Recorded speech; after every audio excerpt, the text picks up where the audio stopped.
اللہ تبارک و تعالیٰ نے اولیاء کرام کی شان میں جو یہ آیات ارشاد فرمائی کہ خبردار جو اللہ کے دوست ہیں ان کے اوپر کوئی خوف اور ڈر نہیں ہے، تو ہم اللہ کا ولی کس کو سمجھتے ہیں؟ ہمارے ذہن کے اندر اللہ کے ولی کی نشانی کیا ہے، پہچان کیا ہے؟ ہم سمجھتے ہیں کہ جو ہمارے سونے کو ڈبل کر کے دکھا دے، دو چار کرتب دکھا دے، ہمارے دل کی باتیں بتلا دے، گزرے ہوئے احوال یا آنے والے کے بارے میں کچھ بتلا دے، ہم کہتے ہیں یہ بڑا پہنچا ہوا، یہ بڑا اللہ کا ولی ہے۔ اور اس کے نقصانات کتنے ہو رہے ہیں؟ آپ نے آئے دن اخبارات میں پڑھا ہوگا کہ فلاں بندہ اس نے کہا کہ لاؤ میں تمہیں ڈبل کر کے دکھاتا ہوں، وہ اپنے گھر کے سونا زیورات وغیرہ لائے تاکہ یہ ڈبل ہو جائیں۔ اس نے پھر کہا آنکھیں بند کرو اور اتنی مرتبہ یہ پڑھو، اس سے پہلے نہ کھولنا۔ جب وہ آنکھیں کھولتا ہے تو پھر سنگل بھی نہیں ہوتے۔ اس طرح لٹ رہے ہیں، بہت نقصان ہو رہا ہے۔ اس کی مین وجہ کیا ہے؟ ہم نے اللہ کے ولی کی پہچان اور اللہ کے ولی کی نشانی خود اپنے ذہن میں بنا لی ہوئی ہے۔ ہم نے قرآن کو نہیں دیکھا۔ اب قرآن ہمیں کیا بتلا رہا ہے؟ اللہ رب العزت نے ارشاد فرمایا کہ میرا دوست وہ ہے جس کے اندر دو باتیں پائی جائیں۔ نمبر ایک، الذین آمنوا، پہلی بات تو یہ ہے کہ وہ ایمان والا ہونا چاہیے۔ کیا ہونا چاہیے؟ تھوڑا سا اونچی آواز سے بولو۔ یہ میں آپ سے اس لیے کہلا رہا ہوں کہ آج کئی ناسمجھ مسلمان کوئی عیسائیوں کے پاس جا رہا ہے، کوئی ہندوؤں کے پاس جا رہا ہے، کوئی سکھوں کے پاس جا رہا ہے، اور جی بڑے پہنچے ہوئے ہیں۔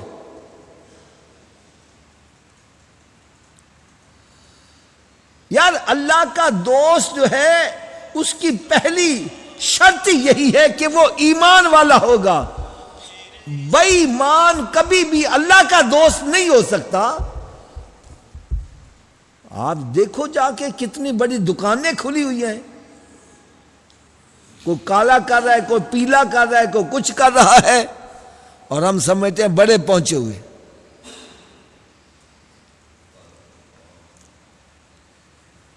اپنی دولت بھی ضائع کرتے ہیں، اور مسلمان کے پاس سب سے قیمتی شے جو اس کا ایمان ہے وہ ایمان بھی برباد کر دیتے۔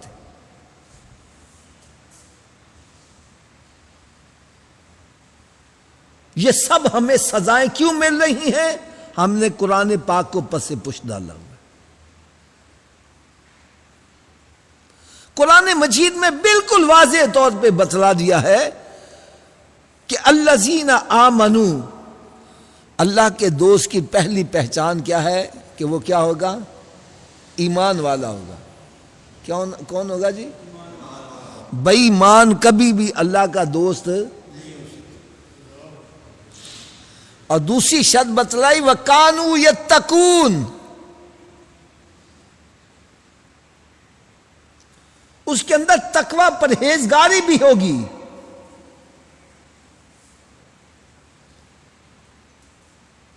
اب تقوی پرہیزگاری کیا ہے؟ اس کی ایک بڑی آسان سی تعریف جو بزرگوں نے بتلائی کہ اللہ تعالیٰ سے بن دیکھے ڈرنا، یہ تقوی پرہیزگاری۔ آپ کہیں گے حافظ صاحب ہمارے پاس ایمان کی دولت تو ہے، ہم اللہ تعالیٰ پر بھی ایمان رکھتے ہیں، اس کے رسولوں پر بھی ایمان ہے، فرشتوں پر بھی ایمان ہے، تقدیر پر بھی ایمان ہے، مرنے کے بعد دوبارہ زندہ ہونے پر بھی ایمان ہے، آسمانی کتابوں پر بھی ایمان ہے، یہ سب ہم ایمان تو رکھتے ہیں، لیکن تقوی پرہیزگاری کہاں سے ملے کہ ہم بھی اللہ کے دوست بن جائیں۔ بھائی تقوی پرہیزگاری کی تعریف یہ ہے کہ اللہ تعالیٰ سے بن دیکھے ڈرنا۔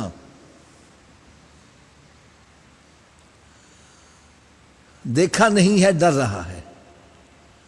اب جس کے دل میں خوف خدا ہوگا وہ نماز چھوڑے گا، وہ زنا کرے گا، وہ شراب پیے گا، وہ بدکاری کرے گا۔ آج بے نمازیوں کو پیر مان رہے ہیں، شرابیں پینے والے، بدکاریاں کرنے والے، بے پردہ عورتوں سے گفتگو کرنے والے،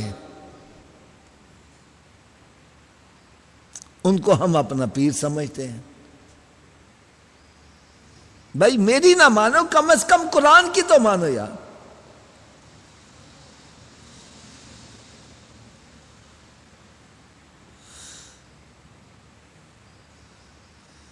اللہ رب العزت نے ارشاد فرمایا میرا دوست وہ ہے جو ایمان والا ہوگا اور تقوی پرہیزگاری والا بھی ہوگا، اس میں خوف خدا بھی ہوگا۔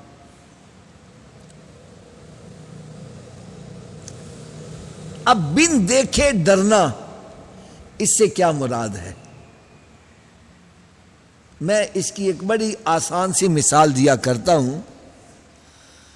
ہمارا عقیدہ ہے کہ اللہ ہمیں دیکھ رہا ہے، اللہ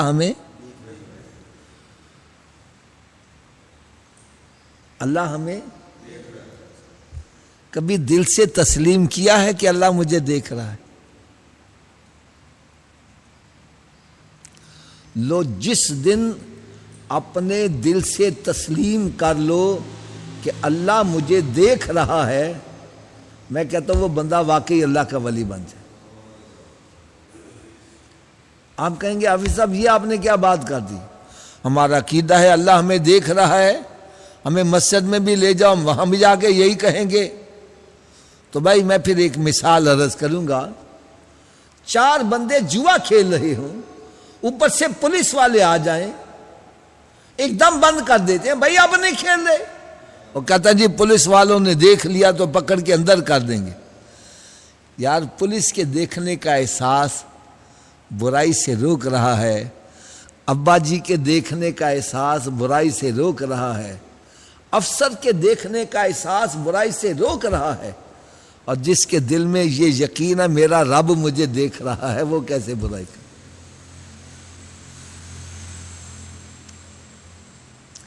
ہم زبان سے تو کہتے ہیں لیکن دل سے تسلیم کرنا یہ مشکل کام ہوا ہے۔ زبان سے تو کہتے ہیں اللہ ہمیں دیکھ رہا ہے، کبھی دل سے تسلیم کیا ہے کہ اللہ مجھے دیکھ رہا ہے؟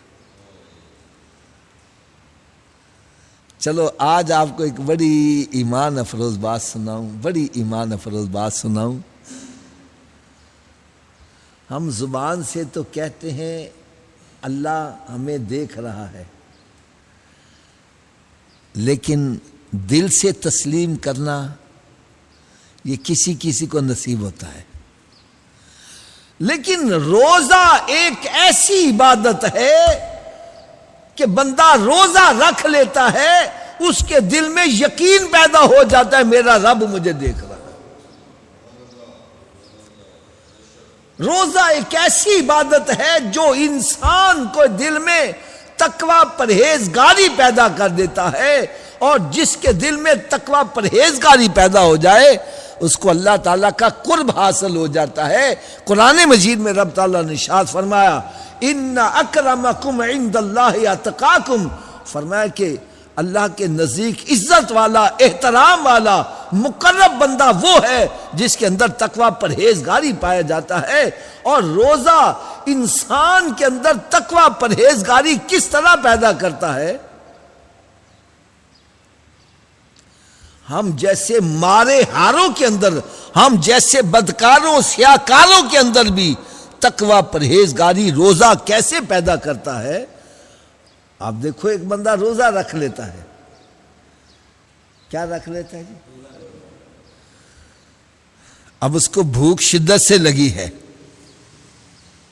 پیاس سے حلق میں کانٹے چبھ رہے ہیں، افطاری کا وقت ہے، اس کے سامنے کھانا بھی رکھا ہے، طرح طرح کی نعمتیں رکھی ہے اور طرح طرح کے مشروب بھی رکھے ہوئے ہیں، بیٹھا ہوا ہے۔ بھائی بھوک نہیں لگی؟ کہتا بڑی سخت لگی ہے۔ پیاس نہیں لگی؟ بڑی سخت لگی ہے۔ تو بھائی تیرے سامنے سب کچھ پڑا ہوا ہے، کھاتا نہیں؟ کہتا ہے حافظ صاحب ابھی رب تعالیٰ کا حکم نہیں ہوا ہے۔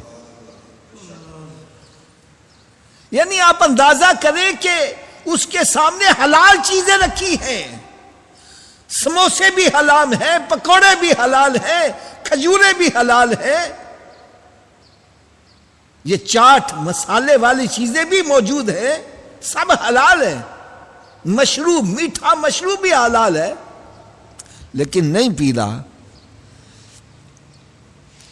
کہتا جتنی دیر تک رب کا حکم نہیں ہوگا میں نے یہ حلال بھی نہیں کھانا۔ یعنی روزے نے ایسا تعلق بندے کا رب سے جوڑ دیا کہ اس کے حکم کے بغیر حلال نہیں کھا رہا۔ اگر اللہ کرے یہ یقین پختہ ہو جائے تو ہم اللہ تعالیٰ کی منع کردہ چیزیں وہ بھی چھوڑ دیں کہ یہ ان چیزوں سے تو رب تعالیٰ نے منع کیا ہے تو میں نے یہ کیوں کھانی۔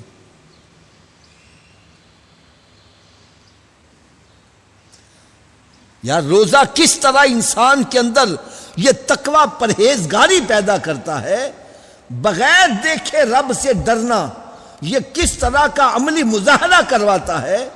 ایک بندے کو بڑی سخت پیاس لگی ہوئی ہے، غسل خانے میں چلا جاتا ہے، دروازہ بند کر لیتا ہے، کوئی بندہ دیکھنے والا نہیں، بھائی پیاس لگی ہے، بڑی سخت لگی ہے جی، پی لے پانی، کوئی نہیں دیکھ رہا۔ کہتا کوئی نہیں دیکھ رہا، میرا رب تو مجھے دیکھ رہا ہے۔ یہ یقین کس نے پیدا کیا؟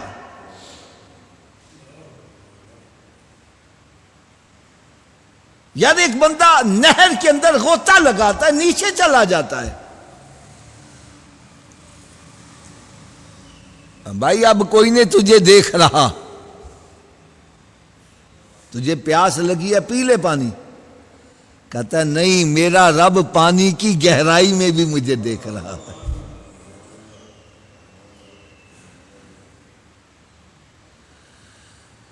ہائے ہائے ہائے یار، اور دور نہ جاؤ، چودھری صاحب ایک بندہ وضو کرنے کے لیے بیٹھا ہے، وضو کرتے ہیں، وضو کرنے کے لیے بیٹھا ہے اور کلی کرنے کے لیے منہ میں پانی لے کے گیا ہے، منہ میں پانی ڈالا ہے، اب تھوڑا سا پانی نیچے کر لے، پاس بیٹھے وہ کو پتہ چلے گا؟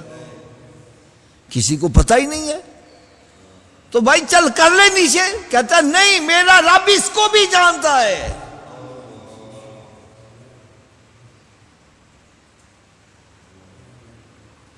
یہ یقین کی دولت کون پیدا کرتا ہے؟ یہ روزہ پیدا کرتا ہے۔ یہ تربیت کون کرتا ہے؟ یہ روزہ پیدا کرتا ہے۔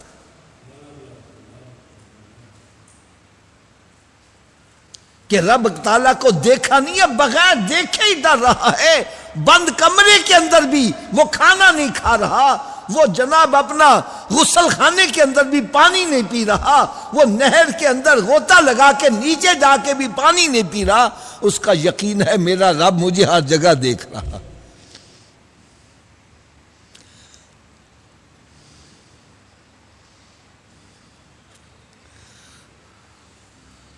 روزہ انسان کو قرب خداوندی عطا کرتا ہے، اور یہی وجہ ہے رب تعالیٰ اپنے دوستوں کی رد نہیں کرتا۔ حدیث پاک میں آتا ہے افطاری کے وقت جو دعا مانگی جاتی ہے رب تعالیٰ رد نہیں فرماتا، قبول فرما لیتا۔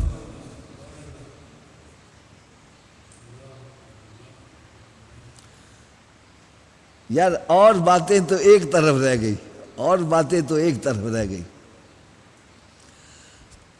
ایک آپ نے شعر سنا ہوگا، پچھلی راتی رحمت رب دی تے کرے بلند آوازہ، بخشش منگن والیاں کارن کھلا ہے دروازہ. یعنی تہجد کی نماز یہ نفل ہے، ہمارے لیے نفل ہے، اور سرکار صلی اللہ علیہ وسلم کے لیے فرض تھی، ہمارے لیے نفل ہے. اور تہجد کی نماز نوافل میں سب سے افضل نماز ہے. حدیث پاک میں آتا ہے جو بندہ تہجد کی نماز ادا کرنے والا ہے رب تعالیٰ اس کو بغیر حساب کتاب کے جنت میں داخل کر دے. رات کا پچھلا پہر ایسی فضیلت والا ہے کہ یوں سمجھیں کہ رب تعالیٰ کی رحمت کی طرف سے صدائیں آتی ہیں، ہے کوئی مانگنے والا مجھ سے مانگے میں اس کی مصیبت دور کر دوں، ہے کوئی مجھ سے دعا مانگے میں اس کو شفا عطا کروں، ہے کوئی مجھ سے دعا مانگے تنگ دست ہے میں اس کو خوشحالی عطا کر دوں. یعنی یہ رب تعالیٰ کی طرف سے صدائیں رات کے پچھلے پہر آتی ہیں. دیکھو یار نا، فجر کی نماز کا بھی وقت ہے، ظہر کا بھی وقت ہے، عصر، مغرب، عشاء، لیکن جو تہجد کے وقت کو فضیلت حاصل ہے وہ باقی وقتوں کو حاصل نہیں ہے. اس کی ایک وجہ تو یہ ہے کہ اخلاص کے ساتھ چھوٹا سا عام بھی کام کیا جائے اللہ تعالیٰ کے ہاں وہ بڑا مقبول بارگاہ ہوتا ہے. اخلاص کیا ہوتا ہے کہ بندے کے دل میں دکھاوا ریاکاری نہ ہو، صرف رب کی رضا مقصود ہو. اب تہجد کے وقت جو اٹھتا ہے وہ عملی طور پر ثابت کر رہا ہے مالک و مولا اگر مجھے دنیا کو دکھانا مقصود ہوتا تو میں اس وقت نہ اٹھتا، میں اس وقت اٹھ رہا ہوں جب دنیا سو رہی ہے، میں تیری بارگاہ میں حاضر ہوں، میرے دل میں تیری محبت موجود ہے، میں تیری رضا اور خوشنودی کے لیے اٹھ رہا ہوں. یہ تہجد کے وقت اٹھنا یہ بڑی فضیلت کا حامل ہے.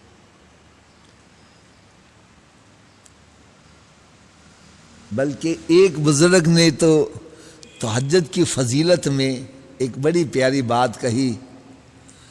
ہر ایک اپنی اپنی سوچ ہوتی ہے نا، تو جس کے دل میں جس کی محبت ہوگی وہ اس طرف نسبت کرنے کی کوشش کرتا ہے. فرماتے ہیں تہجد کے وقت کو فضیلت کیوں حاصل ہے؟ فرماتے ہیں کہ جب سرکار دو عالم نور مجسم صلی اللہ علیہ وسلم کی اس کائنات میں جلوہ گری کا وقت آیا تو دن دعا کرتا تھا یا اللہ وہ محبوب مجھے عطا کر دے، میں فضیلت والا بن جاؤں. رات دعا کرتی تھی یا اللہ مجھے مل جائے، میں فضیلت والی ہو جاؤں. تو اللہ تعالیٰ نے دونوں کی دعائیں قبول کی. رات جا رہی تھی، دن آ رہا تھا جب میرے محبوب کی جلوہ گری ہوئی ہے. جس سہانی گھڑی چمکا طیبہ کا چاند، اس دل افروز ساتھ پہ لاکھوں سلام.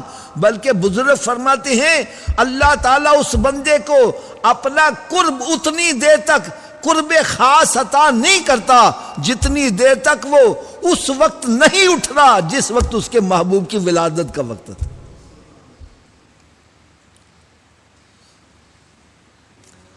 تہجد کے وقت اٹھنا یہ سعادت مندوں کا کام ہے، خوش نصیب افراد کا کام ہے، اللہ کے ولیوں کا کام ہے. اور رمضان شریف پر قربان جاؤ کہ رمضان کا مہینہ آتا ہے، ہم جیسے بدکار سیاکار جن کے لیے فجر میں اٹھنا مشکل ہوتا ہے آ کے تہجد میں ہی اٹھا دیتا ہے. حضرت صاحب چاہے کوئی ساری کرنے کے بہانے اٹھ رہا ہے، ارے اٹھ تو رہا ہے. اور وہاں جب لسٹ تیار ہو رہی ہو کون کون تہجد کے وقت اٹھے ہیں، ہائے ہائے ہائے یار، وہاں پر اللہ کے ولیوں کے نام لکھے ہوں گے اور کسی کونے کھانچے میں ہم جیسے بدکاروں کا نام ہو گیا، ہماری بخشش ہو جائے گی. وہ ایک بڑا مشہور واقعہ ہے، ایک عورت تھی نا بڑھیا، سوت کی اٹی لے کے جا رہی ہے. کسی نے مائی کدھر جا رہی ہے؟ کہنے لگی یوسف علیہ السلام کو خریدنے جا رہی ہوں. کہنے لگی اماں پاگل ہو گئی ہے؟ حضرت یوسف علیہ السلام اتنے حسین و جمیل ہیں، ان کی خریداری کے لیے بادشاہوں نے اپنے خزانوں کے منہ کھول دیے ہیں. وہ اتنے حسین و جمیل ہے، تو سوت کی اٹی سے خرید سکے گی اس کو؟ وہ کہنے لگی یہ میں بھی جانتی ہوں، اس سوت کی اٹی کے بدلے میں یوسف علیہ السلام کو خرید نہیں سکتی، لیکن جا اس لیے رہی ہوں کہ قیامت کے روز جب یوسف علیہ السلام کے خریداروں کی لسٹ تیار ہو، اس میں میرا نام آ گیا، بیڑا پار ہو جائے گا. تو یار ہمارا نام تہجد کی لسٹ، تہجد میں اٹھنے والوں کی لسٹ میں آ جائے. اور یہ درج کون کرواتا ہے؟ یہ رمضان کا مہینہ کرواتا ہے. آگے پیچھے بندہ تہجد میں اٹھ کے تو دکھائے گا، کتنا مشکل کام ہے. تو اس لیے یہ جو رمضان المبارک کا مہینہ آ رہا ہے، اللہ تبارک و تعالیٰ سے میں دعا کرتا ہوں، اللہ تبارک و تعالیٰ ہم سب کو اس ماہ مبارک میں خوب خوب نیکیاں کرنے اور گناہوں سے بچنے کی توفیق عطا فرمائے.